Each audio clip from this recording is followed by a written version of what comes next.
Investigations. After you have narrowed down your focus in the history and examination by thinking of probable diseases and excluding the unlikely causes, you could advise certain investigations for the patient if need be.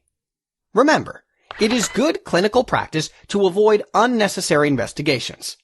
Common investigations in fever include complete blood count. The white cell count is raised in cases of infection. Liver function test. Urine routine examination. Chest x-ray.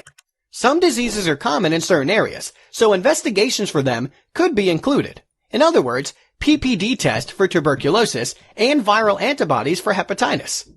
Cultures for urine, sputum, blood, or pus may be needed in cases of bacterial infection to identify the specific pathogen. Red flags. Although a multitude of conditions can cause fever, as mentioned before, but some conditions are more serious than others and require special attention. Always pay special heed to cases of fever with one of the following. 1. Neck stiffness, low GCS or acute neurological deficits. 2.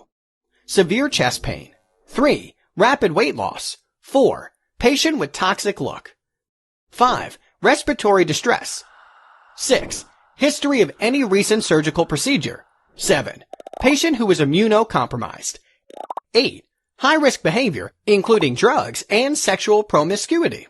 9. History of travel to an endemic area. And 10. If no obvious cause is found for the fever within 3 weeks, in the last case scenario, it becomes known as pyrexia of unknown origin and requires extensive workup. Febrile seizures. Some children aged 6 months to 5 years may also have associated seizures with an episode of fever. This may greatly worry the patients and their parents, but they should be reassured that febrile seizures are mostly harmless and do not damage the brain. In case the febrile seizures are not being controlled, refer to pediatricians. Treatment. Definitive treatment of the fever lies in treating the underlying cause. In most cases, it is an infection, so the proper antimicrobial drugs should be prescribed. Warning. Do not use antibiotics without proper prescription, or use less than the prescribed period, as this leads to antibiotic resistance, resulting in tougher infections. For symptomatic relief of fever, non-steroidal anti-inflammatory drugs, in other words, ibuprofen or paracetamol, may be used. These provide only temporary relief from fever. Please note that no medications are free from side effects, and it is better to avoid taking any medication without any valid reason.